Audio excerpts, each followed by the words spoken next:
Party एकीकृत समाजवादी का केन्द्रीय उपाध्यक्ष कमरेडहरू र सबै पदाधिकारी कमरेडहरू,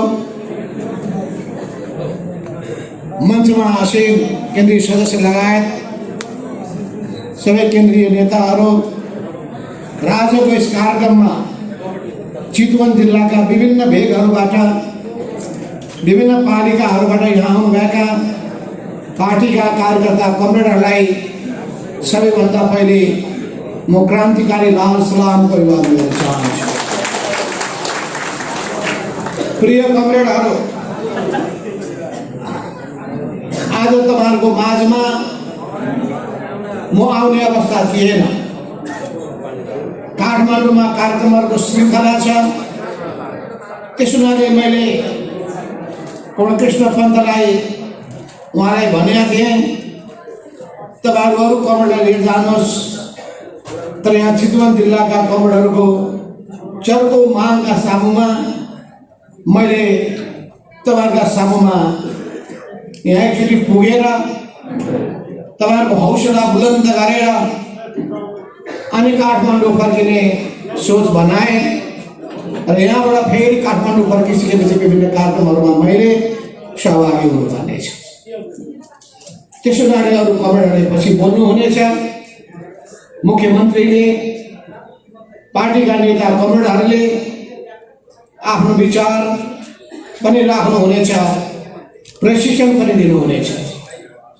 तपाईले दुईटै कुरालाई जोड्नु भएको छ, एउटा कार्यकर्ता भेला, अर्को प्रशिक्षण, दुईटैको कम्बिनेसन।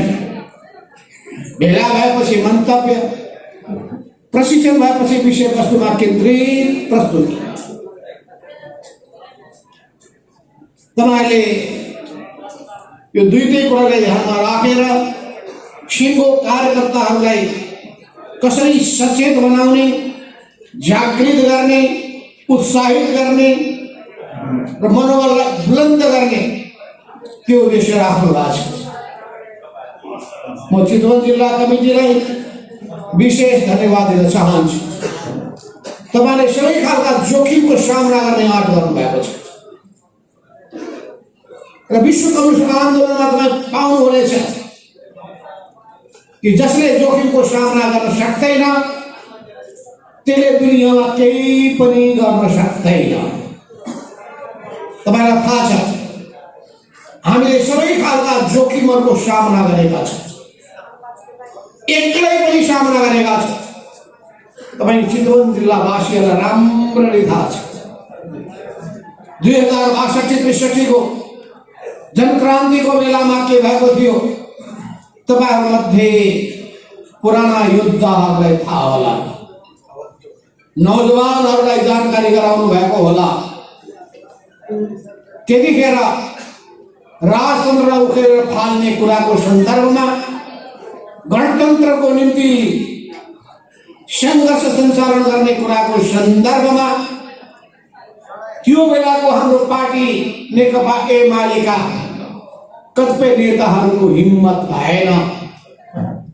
राजा फाल्न सकिँदैन, राजा फाल्न खोज्ने कुरा भनेको मनोगत कुरा हो, यो हावादारी कुरा हो। नेपालबाट बैलगाडा चढेर वासिङटन पुग्नु, राजालाई फाल्ने कुरा गर्नु उस्तै कुरा। यहाँ पुग्न सक्नुहुन्छ बैलगाडा चढेर? साइकल चढेर भनेको भए पनि एउटा ठाउँ हुन्छ, बैलगाडी चढेर भनेपछि गाह्रो भयो। बैलगाडाका अगाडि दुईटा गोरु हुन्छन्, कहीँ त भैँसी पनि हुन्छ। त्यो गाई र भैँसीलाई केमा लिएर जानुहुन्छ भनेपछि त्यस्तो भन्ने मान्छेहरू आज के भन्छन् चितवनवासीले सोध्नुहोस्। बैलगाडाको कुरा गर्ने मान्छेहरू के भन्छन् यो गणतन्त्रको बारेमा, के भन्छन् संघीयताको बारेमा, के भन्छन् परिवर्तनको बारेमा, क्रान्तिको बारेमा। त्यो क्रान्तिको अगुवाई सबभन्दा पहिलो नारा दिने पार्टी तत्कालीन समयमा हामीले नै, तत्कालीन नेकपा एमाले नै आँट गरेको थियो। मैले प्रस्ताव राखेका थिएँ त्यो बेलामा नेपाली कांग्रेसका नेता गिरिजा प्रसाद कोइरालालाई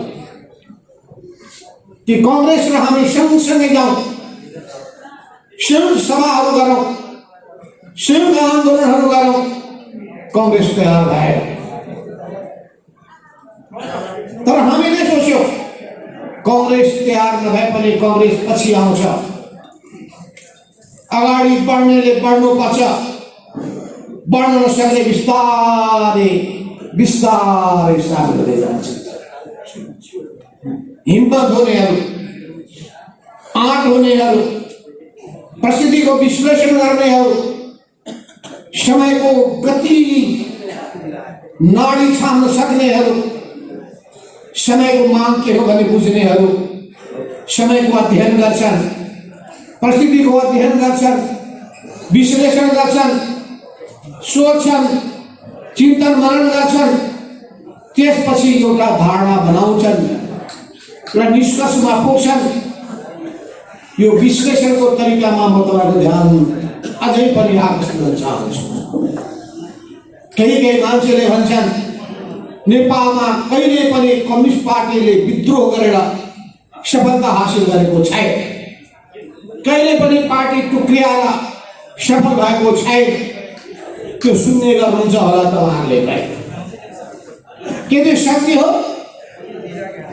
अनि विद्रोह नगरेर सँगसँगै बसेर के क्रान्तिले प्रगति गरेको पाइन्छ? एउटा हामी मार्क्सिस्टहरू, हामी मार्क्सवादीहरू, हामी कम्युनिस्टहरू के कुरा गर्छौं भने तथ्यको आधारमा सत्यमा पुग्नुपर्छ।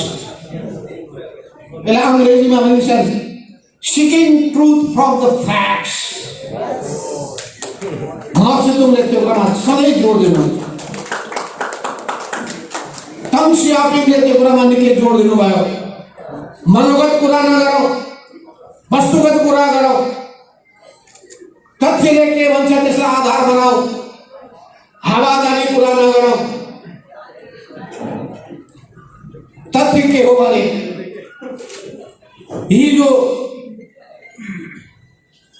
दोस्रो महाधिवेशनपछि केशवचन्द्र रायमाझीले कम्युनिस्ट पार्टीको नेतृत्व कब्जा गरे, महासचिव भए। तर महासचिव भइसकेपछि उनले के गरे?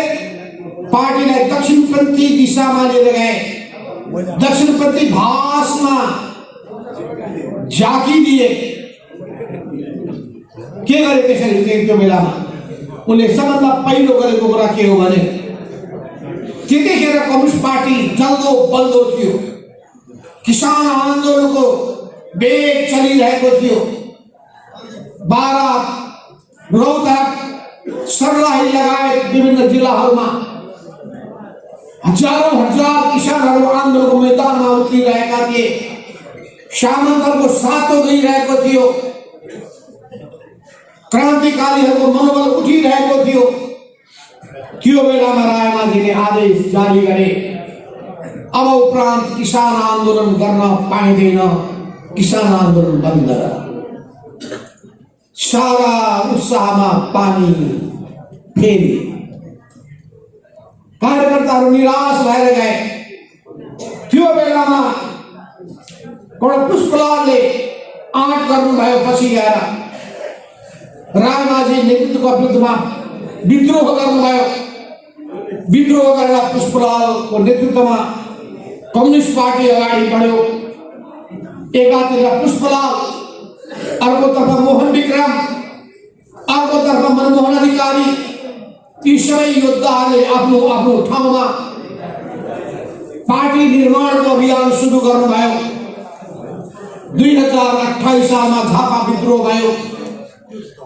2032 सालमा हामीले नयाँ पार्टी बनाउनका लागि कोर्डिनेसन केन्द्रको स्थापना गर्यो। कोर्डिनेसन केन्द्रको स्थापना गर्ने बेलामा हामी जम्मा 2 जना मान्छे थियौं। एउटा म थिएँ, अर्को सीपी मैनाली। आज सीपी मैनाली छुट्टै सानो समूह बनाएर अलग हुनुभएको छ। उहाँको बारेमा मैले भन्नु केही पनि छैन। तर एक समयमा उहाँले राम्रो भूमिका खेल्नु भएको थियो। त्यसो हुनाले एक समयमा कसैले भूमिका खेल्यो भनेर सधैँभरि उही व्यक्तिले भूमिका खेलिरहन्छ भन्न सकिँदैन। प्रत्येक व्यक्तिको राम्ररी हामीले विश्लेषण गर्न सक्नु पर्दछ। समयको मागको आधारमा जो अगाडि बढ्छ, जनताको चाहनाको आधारमा जो अगाडि बढ्छ, जसले देश र जनताको निम्ति आफूलाई समर्पित गरेर चुनौतीहरूको सामना गर्छ, जनता त्यसैका पछि लाग्छन्। जसले समयको प्रवाह बुझ्दैन, आफ्नो स्वार्थमा लिप्त हुन्छ, जनतालाई बिर्सिन्छ, देशलाई बिर्सिन्छ, त्यस्ता व्यक्तिलाई जनताले पनि बिर्सिन्छ। त्यसैले हामी क्रान्तिकारी आदर्शलाई केन्द्रबिन्दुमा राखेर कम्युनिस्ट पार्टी कसरी नेपालमा अगाडि बढ्यो, विगतको इतिहासको समीक्षा गरेर नयाँ नयाँ चुनौतीहरूको सामना गर्दै सफलताको शिखर हामी चढ्न चाहन्छौँ। तपाईँहरूलाई म जानकारी गराउँ,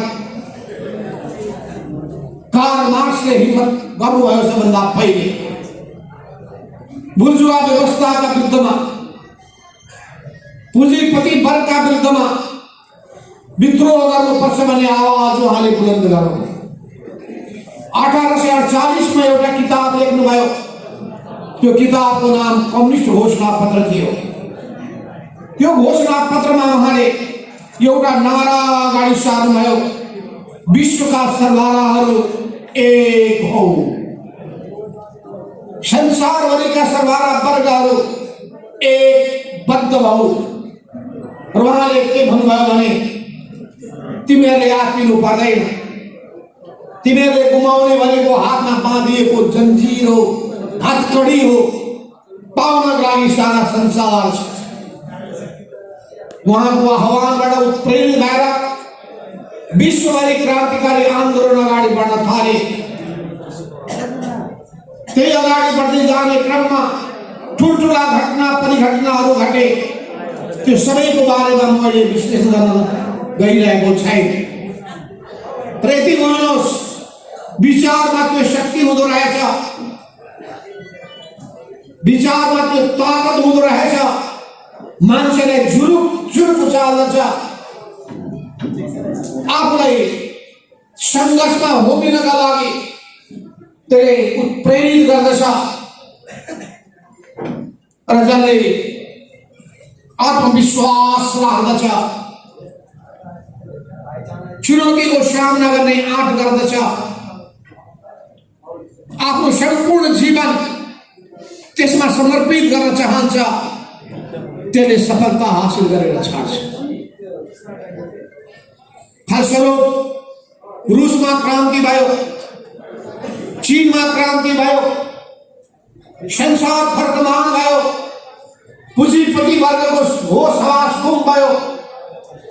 यो सबै अवस्थाभित्र नेपालमा पनि कम्युनिस्ट पार्टीको स्थापना भयो 2006 सालको वैशाख 10 गतेका दिनमा। अंग्रेजी तारिख 1949 को अप्रिल 22 तारिख का दिन पुष्पलालको अगुवाईमा भयो।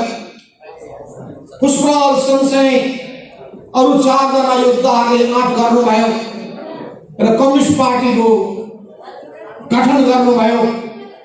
त्यसले सिँगै देशमा एउटा नयाँ वातावरण तयार गर्यो।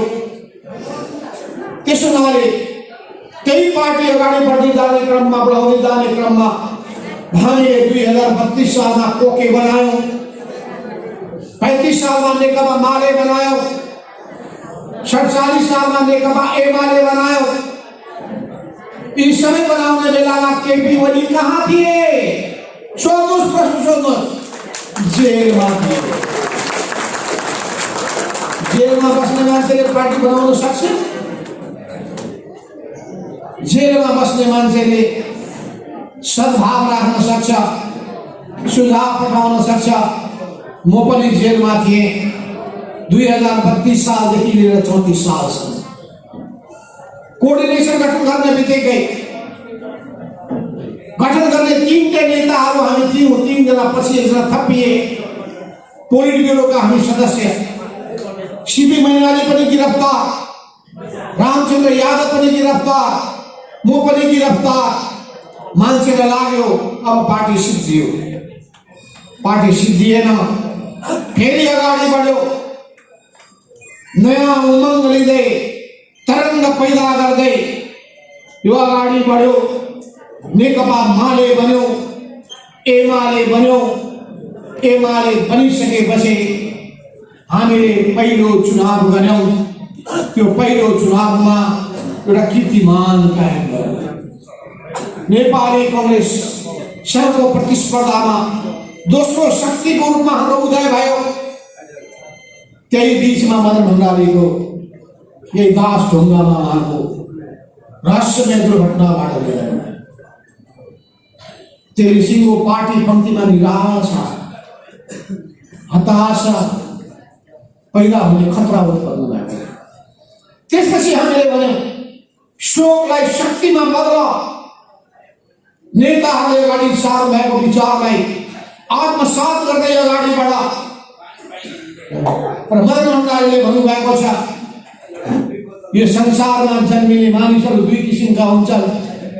कोही मर्दा जनताको आँखाबाट आँसु बग्दछ र कोही मर्दा कसैलाई पनि चासो बग्द पनि नहुँदैन। जनताको छोरो मर्दा देश रुँदो रहेछ, देश रुँदो रहेछ।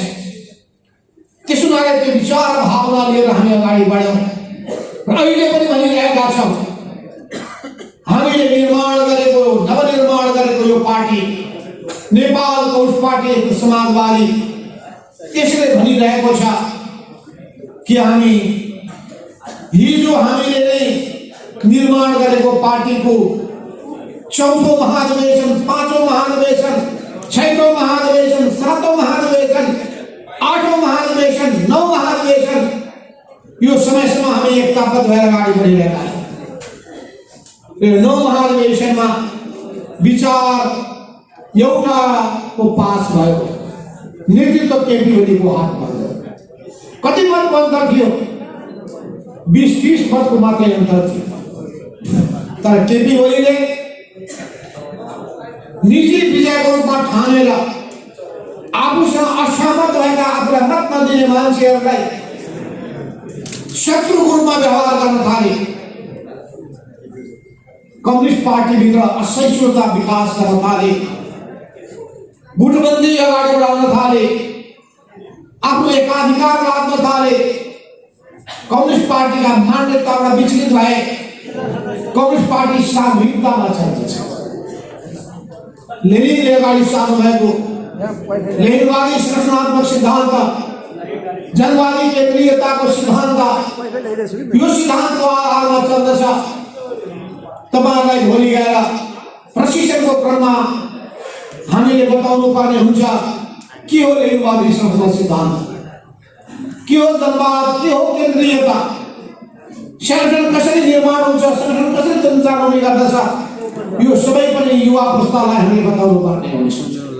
हो त्यसको निम्ति प्रशिक्षणको आवश्यकता पर्दछ र प्रशिक्षणको निम्ति प्रशिक्षण विभागले एउटा योजना बनाएको छ र त्यसको सुरुवात हामीले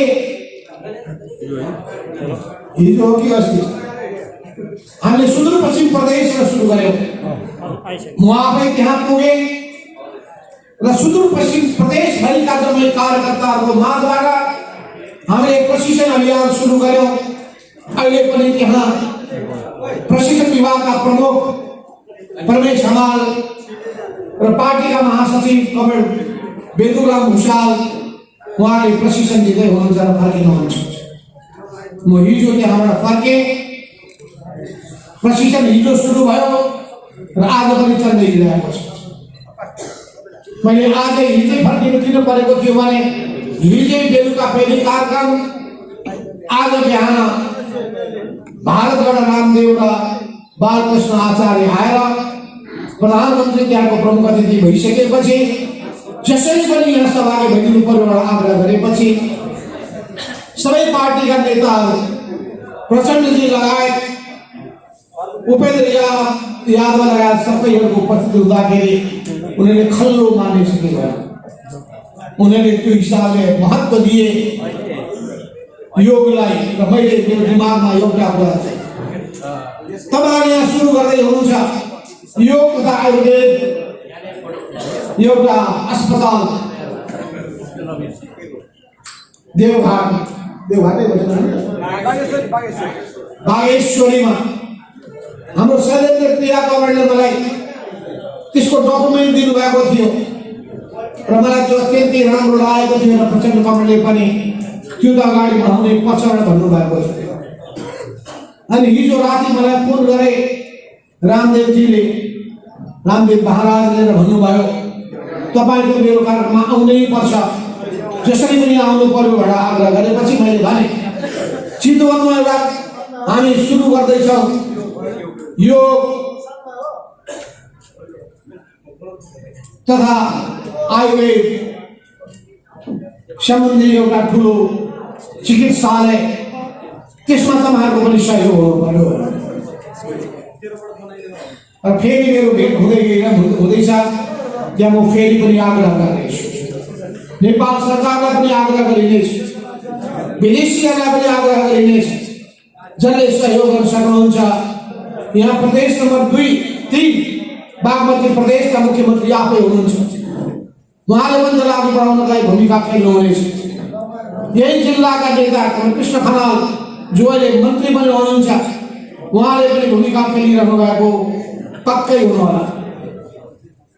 त्यसले चितवनको महत्त्वलाई बढाउनेछ, बाह्य पर्यटनको निम्ति पनि केन्द्रबिन्दु बन्नेछ र काठमाडौँ पुरै देशको मध्य भाग भएको हुनाले त्यो बेग्लै आकर्षणको केन्द्र पनि हुन सक्दछ। हो ती सबै कुराहरूको सन्दर्भमा म आज बिहान सहभागी भएर पहिलो वक्ता भएर तुरुन्तै एयरपोर्ट गएर तपाईहरुको बीचमा आइपुगेको छु। तुरुन्तै यहाँ भाषण सकेर फेरि प्लेन चढेर फेरि काठमाडौँमा त्यहाँ कार्यक्रम चलिरहेको छ, हामी ढिलो गर्छौँ, उहाँ आइदिनुहोस् भनेर आग्रह गरेको हुनाले त्यहाँको कार्यक्रममा मैले भाग लिनुपर्ने भएको हुनाले छिटो तपाईहरुको बीचमा उभिएको छु। तपाईहरुको यो उपस्थिति अत्यन्तै उत्साहप्रद छ। अघि मैले भने कि हामीले असम्भव ठानिएका कामलाई सम्भव बनाएका छौँ, राजतन्त्र उखेलेर फालेका छौँ, युद्धमा, जङ्गलमा, जनयुद्धमा होमिएका माओवादीहरूलाई शान्ति प्रक्रियामा ल्याएर शान्ति प्रक्रियाको माध्यमबाट यो देशको समस्यालाई हल गर्नका लागि पहल गर्यौं। दुनियाँले त्यसलाई स्वीकार गरेको छ। संयुक्त राष्ट्रको अन्य मान्य संस्थालाई यो देशबाट विदा गरिदिएर हामीले सबै समस्यालाई सानो रूपमा हल गरेका छौँ। त्यसमाथि हाम्रो देश सानो छ, हामी सक्दैनौँ भने सानो मानसिकता नराख्नुहोस्, हीन मानसिकता नराख्नुहोस्, बुलन्दीका साथ अगाडि बढ्नुहोस्। क्षमता चाहिन्छ पहिलो कुरा, भावना चाहिन्छ दोस्रो कुरा, सपना देख्न सक्नु पर्दछ र त्यो सपनालाई विपनामा परिणत गर्नका लागि वस्तुवादी योजना बनाउन सक्नु पर्दछ र त्यो वस्तुवादी योजनालाई लागू गर्नका लागि निरन्तर अनुगमन गरिरहनु पर्दछ। अनुगमन गरिरहनु भयो भने कामका त्रुटिहरूलाई समयमा सुधार गर्न सकियो भने अपेक्षित परिणाम प्राप्त गर्न सकिन्छ। अहिले भर्खरै केही दिन पहिले चीनमा चिनिया कम्युनिस्ट पार्टीको 19औं केन्द्रीय कमिटीको 6औं प्लेनरी सेसन भएको थियो। त्यो प्लेनरी सेसनमा त्यहाँ पार्टीका महासचिव सी जिनपिङले एउटा राम्रो प्रतिवेदन पेश गर्नु भएको थियो। चीनको पार्टीले 100 वर्षको यात्रा पार गरेको छ। तपाईँ हामीलाई थाहा होला कि चीन एउटा समयमा कस्तो अवस्थामा पुगेको थियो। गरिबै गरिब चीनमा व्याप्त भएका थिए। गरिबी अभावले गर्दाखेरि समाजवादको भविष्य नै अन्धकारमा पर्ने अवस्था बनेको थियो। तर त्यहाँका नेताहरूले फेरि आँट गरे, संकल्प गरे र अगाडि बढे। आज विश्वको मानचित्रमा चीन शक्तिशाली राष्ट्रको रूपमा उदय भएको छ। धेरै पछाडि परेको चीन अमेरिकाको हाराहारीमा पुगिसकेको छ। दोस्रो शक्तिशाली राष्ट्र भएको छ। केही वर्षपछि अमेरिकालाई पनि उछिनेर 1 नम्बर शक्तिशाली समुद्र राष्ट्रको रूपमा चीनको उदय हुन गइरहेछ। त्यत्रो ठुलो जनसङ्ख्या भएको देश, 1 अरब, कसैले 40 करोड भन्छन्, कसैले 60 करोड भन्छन्। त्यत्रो देशलाई सञ्चालन गर्न सजिलो छैन। तर त्यो सब कसले सम्भव गर्नु ल्यायो? कम्युनिस्ट पार्टीले र कम्युनिस्ट पार्टीको सही नीति। त्यसो भए हामीमा जहिले पनि लडाकु भावना हुनुपर्दछ। हाम्रो क्षमतालाई अभिवृद्धि गर्नुपर्दछ र सबै खालका चुनौतीहरू र जोखिमहरूको सामना गर्ने आँट हुनुपर्दछ। र हामीमा सृजनशीलता हुनुपर्दछ। हामीमा उत्साहपूर्ण भावना हुनुपर्दछ। यो चिनिया कम्युनिस्ट पार्टीले निकालेको निष्कर्ष हो। संसारका राम्रा निष्कर्षहरू हामीले ग्रहण गर्छौँ। हामीले प्राप्त गरेका विगतका उपलब्धिहरू त्यसको जगेर्ना गर्छौँ र फेरि चुनौतीको सामना गर्दै अगाडि बढ्छौँ। संसारमा असम्भव भन्ने कुनै पनि कुरा छैन यदि तपाईँले त्यसलाई पार गर्ने आँट गर्नुहुन्छ भने। तर तपाईँ इमान्दार हुनुपर्छ। तपाईँ कर्तव्यनिष्ठ हुनुपर्दछ। तपाईँ समर्पित हुनुपर्दछ। अहिले म एयरपोर्टमा आएपछि साथीहरूले युवाले बुलन्द नाराहरू बुलन्दीका साथ अगाडि सार्नु भएको थियो। तर त्यो नारा अलिक त मिलाउनु पर्यो। एकीकृत समाजवाद जिन्दाबाद होइन, एकीकृत समाजवादी पार्टी नेकपा एकीकृत समाजवादी पार्टी जिन्दाबाद। एकीकृत नयाँ भएको लागि भन्न गाह्रो गर्नु परेको। एकीकृत समाजवादी पार्टी जिन्दाबाद। जसरी पहिले हामी अरू पार्टीको पछाडिलाई जोडेर भन्थ्यौँ, त्यसो गरे हामीले सधैँभरि पार्टीको विगतको इतिहास कस्तो रह्यो, सफलता कति हासिल गरियो, कमजोरी के रहे, कमजोरीलाई कसरी सुधार गर्ने, नयाँ नयाँ सफलता कसरी हासिल गर्ने, त्यो हिम्मतका साथ अगाडि बढ्नु पर्दछ। हामीले हाम्रो राजनीति दुईटा उद्देश्यले गरिरहेका छौँ। देशको सेवा गर्ने र जनताको सेवा गर्ने।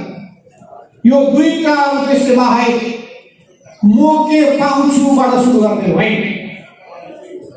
जनताले के पाउँछन्, देशले के पाउँछबाट सुरु गर्ने। जसको दिमागमा जनता हुँदैनन् त्यो हेर्नु होला एक दिन जनताप्रति अलग थलग हुनेछ। चिनिया कम्युनिस्ट पार्टीले भन्दछ हाम्रो 100 वर्षको इतिहासलाई पछाडि फर्केर हेर्ने हो भने हामी सफल हुने एउटै कारण हो, हामीले आफ्नो सम्पूर्ण कुराको केन्द्रबिन्दु जनतालाई बनायौँ। विभिन्न देशमा कम्युनिस्ट पार्टी, विभिन्न देशमा विभिन्न पार्टीहरू उदाए र अस्ताए पनि। तर किन कुनै कुनै देशहरूमा उदाएको पार्टी चम्किँदै जान्छ। सही विचार लियो भने चम्किँदै जान्छ, गल्ती विचार लियो भने त्यो हराउँदै जान्छ। अब त्यही हालत केपी नेतृत्वको एमालेको हुन गइरहेको छ। म मोरम कुदले पाने कन्भर्सेसन है निस्क्यो त्यहाँबाट अनि उहाँले भन्नुभयो तपाईं चितवन जाँदै हुनुहुन्छ ख्याल गर्नुहोस् त त्यो एमालेको झण्डा कसले बोकेको छ मजदुर किसानले बोकेको छैन गैंडाले पो बोकेर पुगेको छ भन्नु मार्क्सले त झण्डा मजदुरलाई बोक्न भन्नुभएको थियो मजदुर किसानलाई झण्डा त्यो क्रान्तिको झण्डा रातो झण्डा हसियाखलाको झण्डा बुलन्द गर्न भन्नुभएको थियो यहाँ त जनता कोही पनि भएन गैंडालाई पो बोलाएर लपो गाउँ भने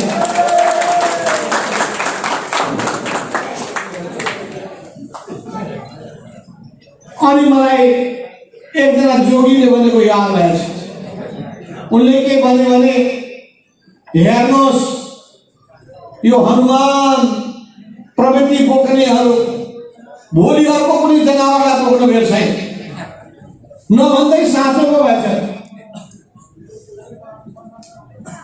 अब त गैंडाले पो बोक्न थालेछ राहुल झण्डा बोक्ने मान्छे भएन मजदुर किसान भएन त्यहाँ त कम से कम पुरुष र महिला श्रमजीवी वर्गले झण्डा उठाउँदै बुलन्द गर्दै जानुपर्ने भनेपछि अब त्यहाँ भनेको उही जङ्गलको जनावरलाई खोज्नु पर्ने भएको छ राम्रो चरित्र त्यहाँ लक्षण देखिँदैन त्यसमाले केपी ओलीको नेतृत्वको पार्टी अब पतन हुनु निश्चित छ कुनै भविष्य छैन तिनीहरूका दम्भपूर्ण अभिव्यक्तिहरूलाई सुन्नुहोस् सबै ठाउँमा पत्ता साफ हुँदै गइरहेछ अस्ति भर्खरै म पुगे डडेलधुरा जिल्लाको जन्मै एमालेको जिल्ला कमिटी सर्लक्कै हाम्रो पार्टीमा सामेल भयो त्यहाँबाट हामी पुग्यौँ दार्चुला जिल्लामा त्यहाँ जिल्ला कमिटीको गठन मात्रै होइन पुरै बजार परिक्रमा गरेर जब हामीले जिल्ला कमिटीको घोषणा गरेर शपथ ग्रहण गरायौं त्यसले बेग्लै तरङ्ग पैदा गरिदियो त्यस ठाउँमा हिजो मात्रै पनि सुदूरपश्चिम प्रदेशको धनगढीमा कार्यक्रममा सैकौं मान्छेहरू पार्टीमा प्रवेश गरिरहेका छन् गाउँका गाउँ पालिकाका पालिका मानिसहरू एकीकृत समाजवादीमा प्रवेश गर्ने लहर चलिरहेको छ त्यो सुदूरपश्चिम प्रदेशमा मात्रै होइन एक नंबर प्रदेशमा अस्ति म मोरङ जिल्लामा जाँदाखेरि साथीहरूलाई अलि हिम्मत कम भएको रहेछ हलमा गर्नुभएछ हलमा गर्दाखेरि कुर्सी थप्ने कि नथप्ने उहाँहरूको बिचमा बहस भएछ कुर्सी थप्नु भएछ खाली हुन्छ कि भनेर ठान्नु भएछ भरे त यति मान्छे आइदिए कि भित्र हल तनातन भरेर बाहिर सम्पूर्ण मान्छे सडकमा छताछुल्ल झन्डै 6000 मान्छेहरू 1000 पुग्दै पुग्दैन भनेको 6000 कार्यकर्ताहरू त्यहाँ उपस्थित भए रौतहटमा साथीहरूले 5000 आउलान् भनेको 15000 मान्छेको बिचमा त्यहाँ शुभकामना आदान प्रदान गरे सर्लाही जिल्लामा त्यही अवस्था विद्यमान छ जिल्लामा त्यही अवस्था पनि हामी देखिरहेका छौँ त्यसैले कमरेडहरू तपाईहरुले पनि चितवनमा जुन किसिमको चुनौतीको सामना गर्दै हुनुहुन्छ उच्च मनोबलका साथ आज बिहान मात्रै मैले सिन्धुपाल्चोक जिल्लाका कमरेडसँग कुरा गर्दै थिएँ उहाँले भन्नुभयो कमरेड चिन्ता नगर्नुहोस् यहाँ मसँगै भएका पुराना योद्धाहरू म नाम लिन चाहन्न बुझिहाल्नुभएको होला त्यही कुर्सीमा बस्नुभएको छ हाम्रो कमरेड राजेन्द्र पाण्डे अहिले त्यो ठाउँमा मान्छे गाउँका गाउँ सबै सर्लक्क हाम्रो पार्टीमा प्रवेश गरिरहेका छन् प्राय सबै त्यसो जिल्लामाबाट बेग्लै किसिमको लहर चलिरहेको छ जिल्लामा उत्साह बढेको छ कास्की जिल्लामा त्यही अवस्था विद्यमान छ धनुषा जिल्लामा त्यही अवस्था विद्यमान छ ताप्लेजुङका कमरेड भन्दै हुनुहुन्थ्यो मलाई ओखलढुङ्गाले भन्दै हुनुहुन्थ्यो मलाई कमरेड अत्यन्तै उत्साहपूर्ण अवस्था विद्यमान छ मानिसहरू यो पार्टीबाट ठुलो आशा लागेका छन्। त्यसो हुनाले हामीले पुरानो कतिपय रवैयालाई परिवर्तन गर्नुपर्नेछ। आज मैले यहाँ भने होइन तपाईँले कार्यक्रम सुरु गरे हुन्थ्यो नि, एयरपोर्टमा अहिले त्यत्रो बिधी मान्छे नआयो हुन्थ्यो, कार्यक्रम धमाधम सुरु गरे भइहाल्छ नि। तर कहिलेकाहीँ प्रतिस्पर्धा पनि हुँदो रहेछ। त्यहाँ धेरै मान्छे पुगिनु भने केपीका साइबर्सियाले लेख्न सुरु गर्छ, माधव नेपाल एक्लो एयरपोर्टमा 2टा मान्छे रिसिभ गर्न गए।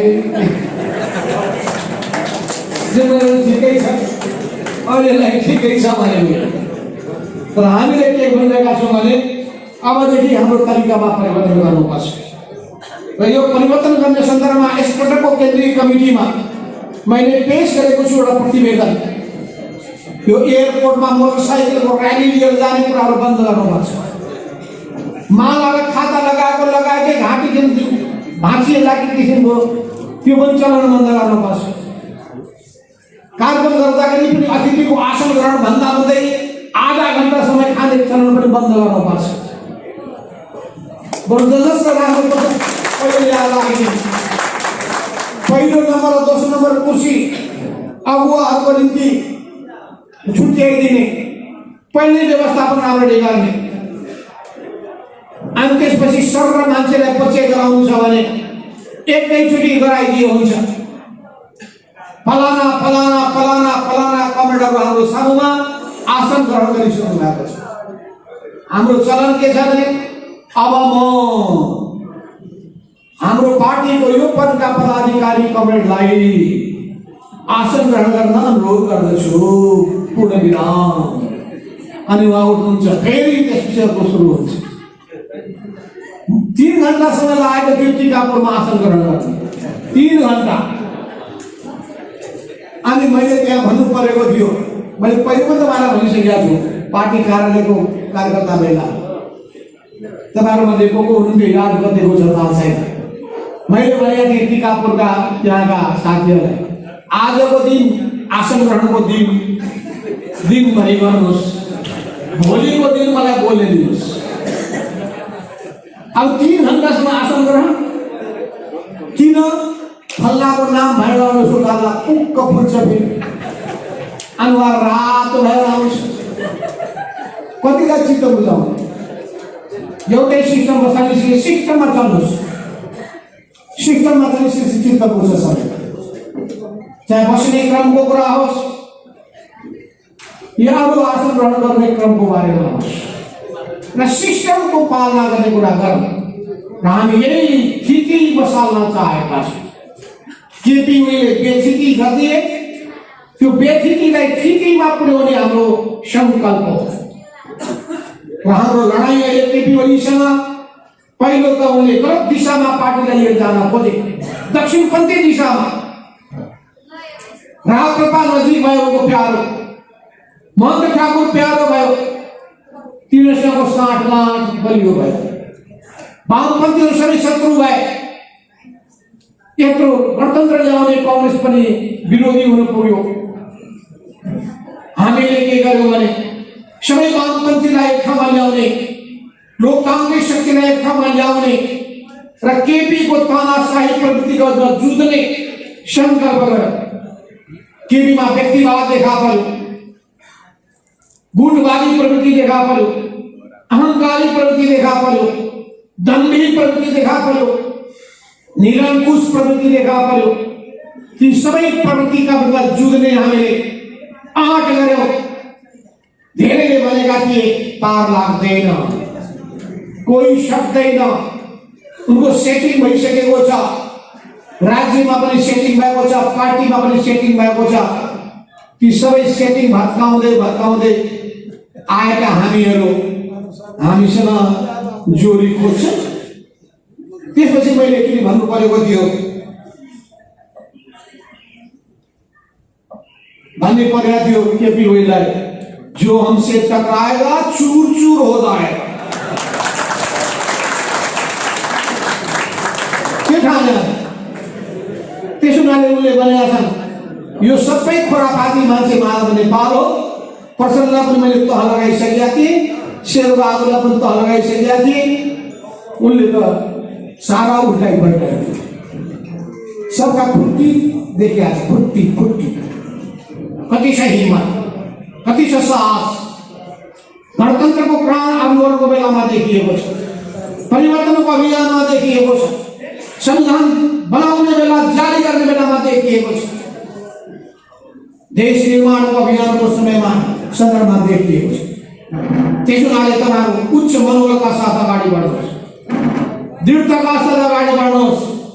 अब अहिले हाम्रो पार्टी जनताको समस्यालाई केन्द्रबिन्दुमा राखेर चल्न र जनताको पीडा र वेदनालाई आफू उठानेर अगाडि बढ्न संकल्पबद्ध छ। त्यसो हुनाले तपाईहरुको यो जिल्लामा 40 वर्षदेखिका सुकुम्बासीहरूको समस्या छ र जग्गा पाएका छैन। यी लगायतका थुप्रै समस्याहरू छन्। यी सबै समस्याहरूलाई सम्बोधन गर्नुपर्ने जिम्मेवारी हाम्रो हो। हामीले राज्यको तर्फबाट राज्यलाई आग्रह गरेर दबाब दिएर राज्यको ध्यान आकर्षित गरेर हामीले यहाँ समाधान गर्नका लागि थुप्रै यस्ता समस्याहरू छन्। त्यसो हुनाले हामी के चाहेका छौँ भने हाम्रो समाजमा भएका जम्मै विकृति विसङ्गतिहरू, शोषण दमन उत्पीडनहरू, भेदभावहरू अनि छुवाछुतहरू, असमानता र अन्यायहरू, यी सबै अन्त्य गर्नका लागि, जनताको जीवनलाई सुखी बनाउनका लागि, जनताको जीवनलाई समृद्ध बनाउनका लागि हामीले अगाडि बढ्नु पर्दछ। त्यसो हुनाले यस सन्दर्भमा धेरै कमरेडहरू यहाँ हुनुहुन्छ तपाईहरुको माझमा, उहाँहरूबाट पनि तपाईहरुले धेरै धेरै कुराहरू सुन्नुहुनेछ। म ती सबै विषय प्रसङ्गमा जान चाहन्न। हामीले यस बीचमा केन्द्रीय कमिटीको 2टा बैठक गरेका छौँ, स्थायी कमिटीका बैठकहरू बसेका छौँ, विभिन्न निकायका बैठकहरू बसेका छन्। हामीले विभिन्न तहका कमिटीहरू बनाउँदै गइरहेका छौँ र विभिन्न कमरेडलाई हामीले विभिन्न ठाउँमा कामको जिम्मेवारी दिइरहेका छौँ। र जिम्मेवारी पाएका व्यक्तिहरूले काम गर्छन् कि गर्दैनन्, प्रत्येक वडामा, टोलमा, प्रत्येक पालिकामा हाम्रा पार्टीका नेता कार्यकर्ताहरू पुग्छन् कि पुग्दैनन्, संस्था वितरण गर्ने काममा कति जुटेका हुन्छन्, कमिटी बनाउने काममा कति खट्दछन्, यी सबै कुराको हामी लेखाजोखा गर्नेछौँ। काम गर्ने गतिशील भएका मान्छेको उच्च मूल्याङ्कन गर्नेछौँ। पवित्र भावना राखेर जनताको सेवामा समर्पित भएकाहरूको उच्च मूल्याङ्कन गर्नेछौँ। तर कामको जिम्मेवारी पूरा नगर्ने, त्यतिकै पद ओगटेर बस्ने या पदको दुरुपयोग गर्ने, त्यस्तो प्रवृत्तिलाई हामी पुरै विस्तेज गर्नेछौँ। त्यसो हुनाले यो क्रान्तिकारी पार्टी चाहिएको छ। त्यसो हुनाले यो बेग्लै सोच राखेर अगाडि बढेको पार्टी हो। हामी नयाँ नयाँ विचारलाई आत्मसात गर्न चाहन्छौँ, नयाँ नयाँ कार्यक्रम लिएर अगाडि बढ्न चाहन्छौँ। किसानको हित कसरी गर्न सकिन्छ। हिजो मात्रै मैले बेलुका भाषण गर्दै थिएँ, विदेशीहरूको एउटा ठुलो जमघट थियो। त्यो जमघटमा मैले भने कि हामी कृषिको आधुनिकीकरण, व्यवसायीकरण र यान्त्रिकीकरण गर्न चाहन्छु भनेपछि एकजना मन्त्री आएर मलाई भने मैले आफ्नो देशमा कृषिको बजारीकरण गरेको छु, त्यो अनुभव तपाईसँग म सेयर गर्न चाहन्छु। नेपालको विशेषताको मैले चर्चा गरेका थिएँ। हिमाल भएको यो देश, हरियाली भएको यो देश, जैविक विविधता भएको यो देश, जातीय विविधता भएको यो देश, यो विविधतामा एकता नेपालको विशेषता भएको यो देश, स्वाभिमानमा बाँचेको यो देश, सबै संसारका देशहरूसँग राम्रो सम्बन्ध कायम गर्न चाहन्छु भन्ने बित्तिकै कोही युरोपका विभिन्न देशहरूबाट, कोही अमेरिकाबाट, कोही ल्याटिन अमेरिकाबाट ती आएका सबै विभिन्न राजदूतहरू सबैले तपाईहरुको यो देशसँग हामी सम्बन्ध बढाउन चाहन्छौँ भन्दै हुनुहुन्छ। त्यसो भए मित्रको कुनै अभाव छैन। हामीले राम्रो गरी काम गर्ने हो भने सहयोग गर्नेहरूको कुनै कमी छैन, तर हामी इमानदार हुनु पर्यो। हामी व्यक्तिवादी हुन भएन, भ्रष्टाचारमा लिप्त हुन भएन, पैसा कमाउने लोभ लालचमा पर्न भएन, कुनै कुरा पनि अपारदर्शी गर्न भएन। त्यसैले मैले मन्त्रीहरूलाई प्रश्न भनेको छु, यदि तपाईँहरू भ्रष्टाचारमा लिप्त हुनुभयो भने, त्यसै गरी मैले हाम्रो मुख्यमन्त्री लगायत यहाँ पनि जुन मन्त्री बन्नुहुनेछ उहाँलाई मैले भनेको छु, यो भ्रष्टाचारमा लिप्त हुनुभयो भने त्यसपछि तपाईँहरूको प्रतिष्ठा पनि समाप्त हुन्छ र त्यसको असर पार्टीमा पर्छ। त्यसो भए सुरुदेखि नै हाम्रा कमरेडले राम्रो काम गर्न थाल्नु भएको छ। अहिले एयरपोर्टमा पुग्दाखेरि भन्दै थिए त्यहाँका अधिकारीहरूले कि अहिले नेपाल एयरलाइन्सको यो उडानको संख्या बढेको र यात्रुहरू खुसी भएको कुरा भन्दै थिए, तर फेरि पनि त्यहाँ इमिग्रेसनमा केही जटिलताका कुरा राख्दै थिए। म गृहमन्त्रीसँग कुरा गर्ने कुरा सोचिरहेको छु, प्रधानमन्त्रीको पनि ध्यान आकर्षित गर्न चाहिरहेको छु, किनभने हामी 5 दलको गठबन्धनमा छौँ र यो 5 दलको गठबन्धन हामीले बलियो गरी बनाएका छौँ। आउने राष्ट्रिय सभाको चुनावमा हामी एकताबद्ध भएर जानेछौँ र हामी आउने उपनिर्वाचनमा पनि एकताबद्ध भएर जानेछौँ। केपी ओलीको पार्टी चुनावमा धुलो हुनेछ, हाम्रो पार्टी विजयी हुनेछ। यसको सङ्केत हामीले योभन्दा पहिले भएको राष्ट्रिय सभाको चुनावमा देखाइदियौँ। केपी ओलीको उम्मेदवारलाई त्यही बेलामा पछाडि दिएका थियौँ र हामीले हाम्रो उम्मेदवारलाई कलम चिन्ह दिनुभयो भने स्वतन्त्र उम्मेदवार हो। त्यही कलम चिन्ह अहिले हाम्रो पार्टीले प्राप्त गरेको छ।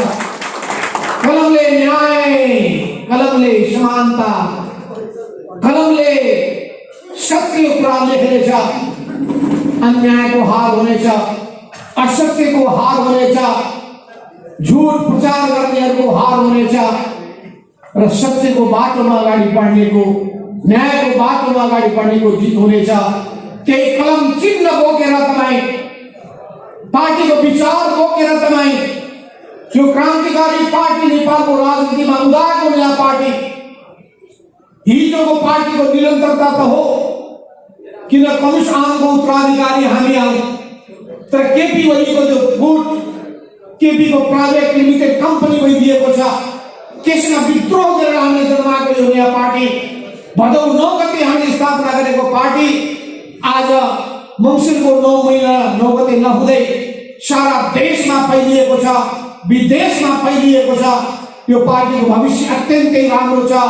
यो सुन्दर भविष्यलाई साकार पार्नका लागि तपाईँहरू उच्च मनोबलका साथ अगाडि बढ्नुहोस् भन्ने कुरा राख्दै यो कार्यक्रमको पूर्ण सफलताको कामना गर्दै म आफ्नो मन्तव्य यहीँ टुङ्ग्याउँछु। धन्यवाद। लाल सलाम।